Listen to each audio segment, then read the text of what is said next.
जय हिंद दोस्तों। अगर आप 25 में मैट्रिक का फाइनल एग्ज़ाम देने वाले हैं तो मेरे पास दोस्तों एक क्वेश्चन पेपर है मैथ का। इसमें कुछ ऑब्जेक्टिव क्वेश्चन है जो कि इस बार के बोर्ड एग्जाम में आने वाला ऑब्जेक्टिव क्वेश्चन है। तो अगर आप इसे अच्छे से याद कर लेते हैं और समझ लेते हैं ना तो बोर्ड एग्जाम में ये क्वेश्चन आपका आएगा ना तो आप आराम से बना लेंगे और एकदम हूबहू ऐसा ही क्वेश्चन आएगा। एकदम अच्छे से इसको समझना और अच्छे से इसका आंसर आप याद करना। ओके, तो चलिए हम बताना स्टार्ट करते हैं। दोस्तों पहला नंबर क्वेश्चन है कि यदि ए एक्स स्क्वायर प्लस में बी एक्स प्लस में सी बराबर में 0 के मूल समान हो तो निम्नलिखित में कौन सत्य होगा। दोस्तों आपको पता है जब मूल समान होता है तो डी बराबर 0 होता है, ये पता है ना। तो डी का मान क्या होता है, तो डी का मान होता है दोस्तों बी स्क्वायर माइनस में 4ac बराबर में 0 हो जाता है, ये भी आपको अच्छे से पता होगा। तो बताइए कि अगर हम बी स्क्वायर बाहर निकालें और माइनस में 4ac को बराबर को उधर भेज दें तो वो तो प्लस में हो जाएगा अब 4ac। तो देखिए बी स्क्वायर बराबर में 4ac कहीं ऑप्शन में दिया है तो ध्यान से देखिएगा, तो ऑप्शन नंबर बी में दिया है बी स्क्वायर बराबर में 4ac, मतलब कि आपका पहला का आंसर बी नंबर वाला सही उत्तर हो जाएगा। एकदम ऐसे ही बोर्ड एग्जाम में क्वेश्चन आएगा और आपको बनाना होगा। और अगला क्वेश्चन देखिए दोस्तों, अगला क्वेश्चन कह रहा है कि यदि एक्स स्क्वायर प्लस में 3x प्लस में 12 बराबर 0 हो तो x का मान निम्नलिखित में से कौन से हैं। दोस्तों ये जो आपको फैक्टर दिया गया है गुणनखंड में विधि से आपको ज्ञात करके x का मान निकालना है, लेकिन दोस्तों जब इसका फैक्टर आप तोड़ने जाइएगा तो इसका फैक्टर नहीं टूटेगा। आप तोड़ कर देख लीजिए, इसका फैक्टर कभी टूटेगा नहीं। जब इसका फैक्टर नहीं टूटता है ना तो लिखिएगा ये नॉन रियल है, यानी कि ये वास्तविक नहीं है। हालांकि इसका x का मान निकल जाएगा, लेकिन आप जब द्विघात सूत्र का उपयोग करके इसका x का मान निकालेंगे ना तो अलग अलग मान मिलेगा x का मान। लेकिन यहाँ पर हमारा क्या होगा, ये वास्तविक नहीं है क्योंकि इसका फैक्टर नहीं टूट रहा है। तो अभी ऑप्शन में आपके दिया है कि वास्तविक नहीं है तो आप टिक लगा दीजिए, क्योंकि इसका फैक्टर नहीं टूट रहा है तो ये वास्तविक नहीं होगा। ऑप्शन नंबर डी आपका बिल्कुल सही जवाब हो जाएगा। अब दोस्तों अगला क्वेश्चन देखिए, ये वृत्त चैप्टर का क्वेश्चन है। क्वेश्चन है कि एक वृत्त का परिमाप और क्षेत्रफल बराबर है तो वृत्त की त्रिज्या क्या होगा।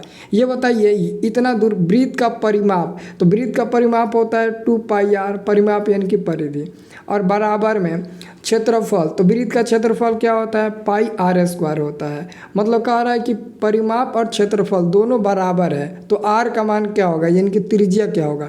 तो पाई से पाई दोस्तों कट जाएगा, एक r से एक बार कट जाएगा तो इधर 2 बचेगा उधर r बचेगा। और r को ही क्या बोलते हैं, r को ही तो हम लोग त्रिज्या बोलते हैं। तो r बराबर क्या हो जाएगा, तो r बराबर दोस्तों आपका 2 मिल जाएगा और 2 आपके पास ऑप्शन नंबर ए में दिया है तो आपका 2 हो जाएगा, आंसर हो जाएगा ना।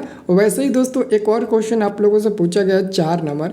ये दोस्तों क्वेश्चन पूछा गया है 4 नंबर आप लोगों से कि 2,3, 4, 5, 6 के माध्यिका होंगे। इसका माध्यिका का मान निकालना है। माध्यिका दोस्तों समझते हो, देखो माध्यिका निकालने का सबसे आसान तरीका है, कोई भी आपके पास अंक दिया रहे उसको बढ़ते क्रम में सजा लेना। बढ़ते क्रम मतलब कि आरोही क्रम में सजा लेना। जैसे कि आप लोग सरकारी स्कूल में पढ़ते होंगे तो प्रार्थना के लाइन में लगते होंगे तो जो छोटे बच्चे होंगे उसको पहले लगा दिया जाता है, फिर उसके बड़े को पीछे, उसके बड़े को पीछे, ऐसे मतलब कि हम लोग प्रार्थना का लाइन में लगते हैं। तो वैसे ही दोस्तों इसको बढ़ते क्रम में सजा देना है। तो ऑलरेडी दोस्तों ये बढ़ते क्रम में है। देखिए 2 से बड़ा 3 है, 3 से बड़ा 4 है, 4 से बड़ा 5 है, 5 से बड़ा 6 है। ऑलरेडी ये बढ़ते क्रम में है। अगर बढ़ते क्रम में होगा तो छोड़ देना है, बढ़ते क्रम में नहीं होगा तो उसको बढ़ते क्रम में सजाना होगा। अब देखो इसमें बीच वाला मान कौन है, तो देखो बीचों बीच कौन है, तो बीचों बीच 4 है, इधर 2 है, इधर 2 है और इसके बीच में क्या है 4 है। तो आंसर क्या हो जाएगा, 4 हो जाएगा। आंसर क्या होगा, बिल्कुल होगा 4 दोस्तों। ऑप्शन नंबर आपका सी हो जाएगा। एकदम आसान क्वेश्चन है, ऐसा ही पूछता है। देख लो ये बोर्ड द्वारा सेट किया गया पेपर है। ये क्वेश्चन 5 नंबर है कि वृत्त की सबसे बड़ी जीवा होती है। वृत्त की सबसे बड़ी जीवा क्या होती है, तो वृत्त की सबसे बड़ी जीवा को क्या कहते हैं दोस्तों, व्यास कहते हैं, डायमीटर। ऑप्शन नंबर आपका बी हो जाएगा, बिल्कुल सही जवाब। 5 का ऑप्शन नंबर बी हो जाएगा ना। तो इसे आप लोग अच्छे से याद रखिएगा दोस्तों, 5 का आपका ऑप्शन नंबर बी बिल्कुल सही जवाब हो जाएगा। अगला दोस्तों क्वेश्चन है कि एक्स अक्ष के निर्देशांक होते हैं। एक्स अक्ष के निर्देशांक क्या होते हैं दोस्तों, आपको मैंने बताया था एक्स अक्ष के निर्देशांक x,0 होते हैं। और वाई अक्ष के निर्देशांक क्या होते हैं, तो वाई अक्ष के पूछेगा तो 0,y बता देना, लेकिन एक्स अक्ष के x,0 होता है। ओके, अगला क्वेश्चन 7 नंबर दोस्तों, 7 नंबर क्वेश्चन है कि 2 sin 58 डिग्री बटे में कॉस आपका 32 डिग्री। तो मैंने दोस्तों बताया था कि ये 2 ऑलरेडी आपका गुणा में है और बाकी दोस्तों आपका क्या है sin 58 है और बाटा में क्या है, बाटा में आपका कॉस 32 है। हम आपको कई बार बताएं कि जब भी ऐसे क्वेश्चन मिलेगा तो इसका दोस्तों ये दोनों आपस में कट जाता है, चेंज करने पर कोई एक चेंज करिएगा तो कट जाता है, तो एक मिल जाता है इसका मान, और ये 2, तो 2 तो गुणा में है ना, तो 2 गुणे इसका मान मिला है 1, तो 1 हो जाएगा, तो 2 एकम 2 हो जाएगा। तो आंसर क्या मिलेगा, 2 मिलेगा। डी नंबर वाला देखो, डी में आपका 2 दिया है तो 2 होगा। देखो अगर 2 ना रहता तो 1 मिलता है, लेकिन क्या है ना 2 गुणा में आ गया है। अगर गुणा में 3 रहे तो 3 हो जाता, 4 रहता 4 हो जाता, 5 रहता 5 हो जाता, लेकिन क्या है ना यहाँ पर 2 है तो 2 ही होगा। अब देखो अगला क्वेश्चन है, किसी घटनाओं की प्रायिकताओं का योग होता है, किसी घटनाओं की प्रायिकताओं का योग कितना होता है, तो योग एक ही ना होता है, P + P dash is equal to 1 होता है। ठीक है, तो आंसर आपका हो जाएगा ऑप्शन नंबर आपका सी नंबर हो जाएगा। दोस्तों अगला मेरे पास क्वेश्चन आता है कि एक चर में रैखिक समीकरण का व्यापक रूप है।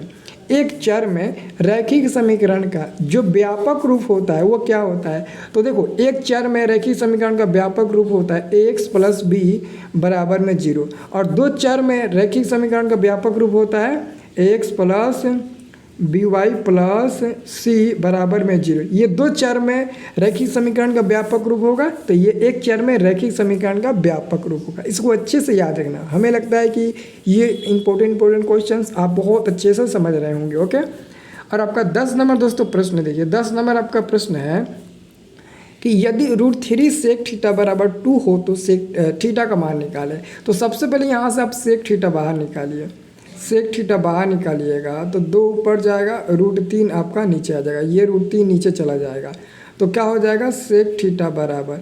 अब बताइए 2/√3 सेक कितना का मान होता है, देखिए 2/√3 सेक 30 का मान होता है, किसका, सेक 30 का मान होता है। हालांकि दोस्तों कॉस आपका कितना का, साइन कॉसेक 60 का भी होता है, लेकिन कॉसेक यहाँ पर नहीं रखेंगे, क्यों, क्योंकि कॉसेक रखेंगे तो कॉसेक नहीं ना कटेगा। तो यहाँ पर अगर सेक 30 रखते हैं तो सेक 30 का मान 2/√3 हो जाता है, और सेक कट भी जाएगा। अब ये थीटा बराबर आपका 30 डिग्री मिल जाएगा, यानी कि आपका बी नंबर हो जाएगा, आंसर हो जाएगा कि नहीं हो जाएगा। दोस्तों ये 10 क्वेश्चन हमको बहुत इंपॉर्टेंट लगा। देखो हमें लगता है अगर देखो पूछ देगा ना तो किस्मत साथ देगा तो सब लगता है पूछ देगा, क्योंकि ये बोर्ड द्वारा सेट किया गया पेपर है, बहुत इंपॉर्टेंट है, अच्छे से इसे नोट कर लेना आप लोग। और डिस्क्रिप्शन में लिंक है, व्हाट्सअप ग्रुप का ज्वाइन कर लो, क्योंकि ऐसे ऐसे बहुत वीडियो मिलता है, हम आपको देते हैं ऐसा ऐसा वीडियो। तो देरी मत करो, जल्दी से जाओ उस लिंक पर क्लिक करके व्हाट्सअप ग्रुप ज्वाइन कर लो आप लोग, बिल्कुल फ्री वाला व्हाट्सअप ग्रुप है। ठीक है।